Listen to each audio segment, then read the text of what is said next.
As Tanya has mentioned, we're looking for ghosts today. Hopefully we find Casper. We don't know yet, but Andy Rice is with us, and Andy has the equipment. And Andy, we're going to get ready to go. On the break, we were talking about, I think if everybody's honest with themselves, at some point in time they felt like wherever the spot was in their lives, there was something around them, and they couldn't explain it. But right. you have some explanations, perhaps. Yeah, a lot of times it can also be high EMF, which are electromagnetic fields. We look at that as a possibility. It can cause anywhere from nausea to small auditory and visual hallucinations.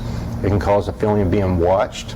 Yeah. And this comes, one of the highest EMFs come in a normal household is fluorescent light. So you have to eliminate every possible thing that could be other than a ghost or a spirit. Correct. Now, chances of finding a ghost in our studio, since it's a new building built in early 80s, does it have to be an older building? What are the odds that a ghost would be in a new building? Well, the way I look at it is if it is a presence that's passed on, how many people have actually touched ground here underneath the studio throughout time? So it could be in the ground. Yeah. Let's go on a little exploration. Try to find a ghost right here at AZTV in Prescott. Let's do that. All right. So what? Josh, follow us. Come on, we're going to look for ghosts. What are you carrying with you?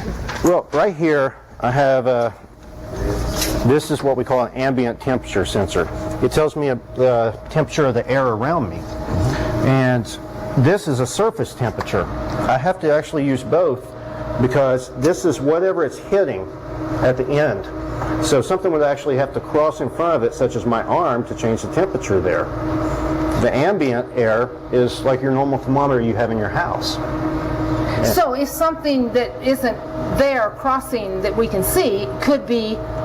It could be something paranormal walking in front. Okay. So we're gonna. So in other words, you'll be giving us a sense of what we're seeing or feeling. Correct. Now with this equipment, we're walking into our control room right now. Right. Okay. Now would the equipment right here play havoc with your equipment that you're holding? Would it give false readings of any kind? Usually it would, and that's the reason. Most of the time when we go into a house, we turn everything off.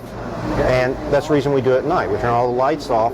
That way I can take a baseline reading to have why something you to do compare it at it to. Yes. So I turn everything off, and plus audio contamination from around the neighborhood. That's not going to happen usually at night. So most of the things that you have found, at least in a spiritual nature in your investigations, have been done at night. Correct. Okay, which leads you to wonder why, when you can't really make it out at night, it could be camouflaged. Why do we think we see it then? Well, I think it goes back to the childhood where most kids are afraid of the dark. The boogeyman. So what are you sensing right now with your instruments? Well, right now I can run this with all the equipment running. I'm going to get a bunch of different readings. Okay. With this as it hits each one. The ambient temperature and the humidity is going to stay approximately the same. So that tells me it's about 78 degrees in the room. Since I walked in the studio, there's been a low of 71 and a high of 80.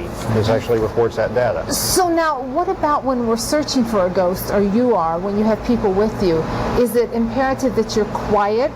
What are they attracted to? Noise? No noise? Do they want you to be quiet? Yeah, I've seen it in all kinds of different atmospheres, from quiet to, we do have a command center we set up. That way we can keep track of where the teams are. We only send 2 people out at a time.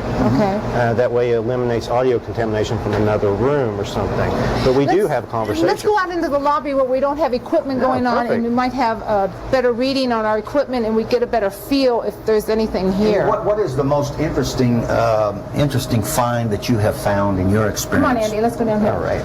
Actually, Monty's restaurant on Mill Avenue in Tempe is the only place I've declared as haunted. Really? Every claim they presented us, they had something that matched up to it, and we caught evidence. Now, what evidence did you find there? We caught about 6 different audio clips, EVPs that did not belong. We actually saw a full-body apparition. Another investigator and myself saw it. A woman run towards where Command Center was set up, command center was having temperature fluctuations of about 10 degrees, which is a large amount to have in a room. And then we caught a woman's voice on the audio at the same time. Wow. That you did not hear at the time of recording. Is this Correct. one of the clues? If you don't hear it at the time of recording, I mean, it's coming from somewhere. Yes, well, the audio recorders are so sensitive they can pick up even a chair squeaking. You can sometimes think it's a voice, but you have to filter through those. That just takes experience. Does Monty's know this? Because this would be a great attraction, I think, for people. Oh, yes. They know it? Michael Monty loves it when I give him a plug. So, hi, Well, of Michael. course, here in Prescott, as you know, there's about 3 or 4 places that claim to Right. have a ghost. You probably are aware of that. 3 or 4 places claim to have a ghost. Nothing has ever been validated or substantiated on that. So now out here, chances are, what is there anything happening here? Well, what I would do, I would take the What would you do? I would take the EMF, I would get a baseline. So I would take it around, for instance, right here, I would see a baseline of 0.1, and that's measured in milligauss. And what does that mean to you? That's just telling me it's got extremely low EMF in here. Okay. At that particular, and then I would actually see if it changes. I'm going to look, it went down to 0, but that could be because of different things running around the room that gives off those. And but if it did a temp fluctuation up to maybe 1.0, then it could be something. I would look around and see if anything kicked on that caused that.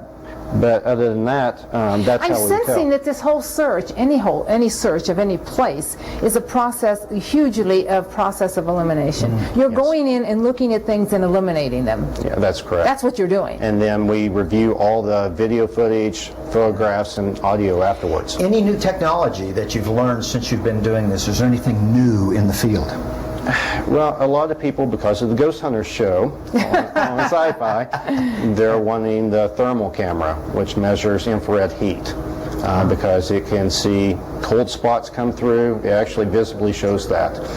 But those are very Why expensive. is there a cold spot when there's a ghost? I mean, is this just one of those hyped things? I mean, is a cold spot? Why does a ghost manifest a cold spot? Because it's supposedly, based on theory, it's drawing energy from around it, from surrounding, which takes the heat out of the air, converts that heat to manifest. So it makes it cold. Exactly. Around you. Okay. Very interesting. I find it very interesting. It is Whether fascinating. you believe or don't believe, it's very interesting. So, Andy, if somebody thinks they might have a spirit roaming around or a ghost roaming around their house, what do they need to do to get a hold of you?